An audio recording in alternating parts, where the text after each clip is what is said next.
முழுவதும் அனைத்து மாநிலங்களிலும் காலங்காலமாக இருந்து வரும் தீராத பிரச்சனையில் ஒன்று மாமூல். நேர்மையான பல்வேறு அதிகாரிகள் இருந்தாலும் ஒரு சில அதிகாரிகளின் செயல் பேசுபொருளாவது வழக்கம். குறிப்பாக நகரம், மாநகரம், பெருநகர சாலையோரங்களில் மக்கள் நடந்து செல்ல கட்டப்பட்டுள்ள நடைபாதைகளில் திடீரென சாலையோர கடைகள் உருவாகி வருகிறது.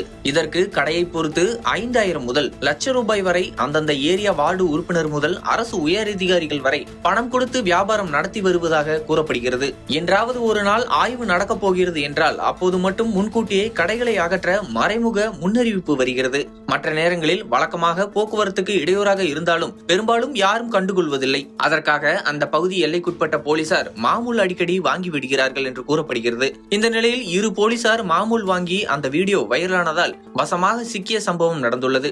இந்த நிலையில் இரு போலீசார் மாமூல் வாங்கி அந்த வீடியோ வைரலானதால் வசமாக சிக்கிய சம்பவம் நடந்துள்ளது.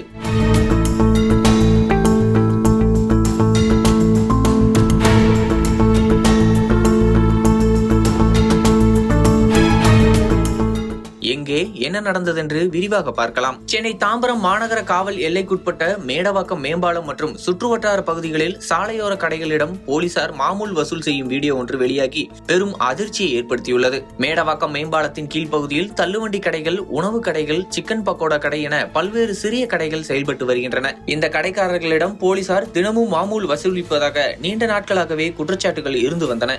இந்த நிலையில் நேற்று இரவு மேடவாக்கம் பகுதியில் கடைக்காரர்களிடம் போலீசார் லஞ்சம் வாங்கும் வீடியோ ஒன்று வெளியாகி சமூக வலைதளங்களில் வேகமாக பரவி வருகிறது. வீடியோவில் சீருடையில் இருசக்கர வாகனத்தில் நிற்கும் ஒரு காவலர் ஒருவரிடமிருந்து இடது கையால் பணத்தை வாங்குகிறார். அதே நேரத்தில் மற்றொரு நபரிடமிருந்து வலது கையால் பணத்தை பெற்று தனது சட்டை பையில் போடும் காட்சி பதிவாகியுள்ளது. முதற்கட்ட விசாரணையில் இருவரும் மேடவாக்கம் காவல் நிலைய தலைமை காவலர் திருமுருகன் மற்றும் காவலர் வெங்கடேசன் என்பது தெரிய வந்தது. இதுகுறித்து காவல்துறை உயர் அதிகாரிகளிடம் கேட்டபோது இருவர் மீதும் துறை ரீதியாக நடவடிக்கை எடுக்கப்பட்டு காவல் கட்டுப்பாட்டு அறைக்கு மாற்றம் செய்யப்பட்டதாகவும் தொடர்ந்து விசாரித்து வருவதாகவும் தெரிவித்தனர்.